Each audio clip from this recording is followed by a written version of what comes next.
If you have never read the book of Genesis, I would encourage you to do so. Because in the book of Genesis, we find this relationship between God and man and his mercy. And we've been studying from the Psalms 103. In verse number 8, the last part of that verse says that his mercy is plenteous.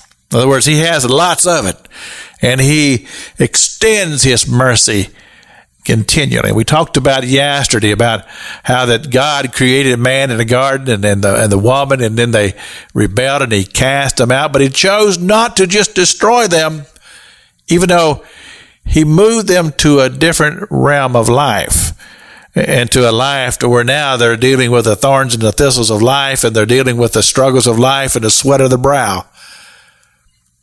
But as you read these scriptures, you'll find how that man continually defiled himself, and how that there's always this spirit of rebellion that lurked in the heart of man, even in the first 4, 5, 6 chapters of the book of Genesis.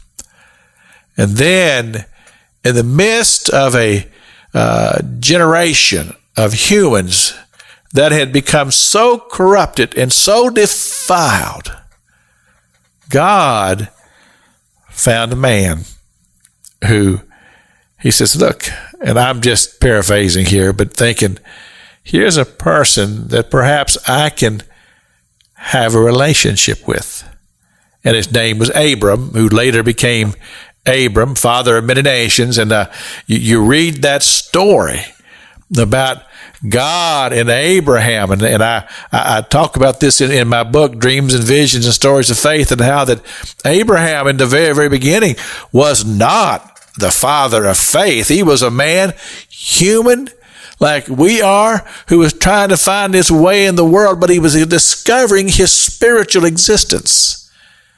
And he connected with the God of the heavens, the God of the universe, the true and the living God.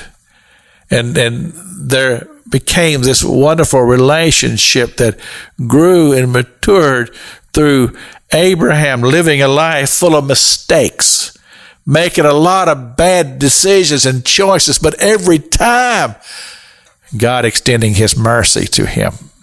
You see, when the psalmist says that the mercy of God is plenteous, it certainly is played out in the story of Abraham. And I think about that moment of time when God brings to Abraham this great challenge in his life, because he had finally had seen and had the experience to have his blessed child of hope, Isaac.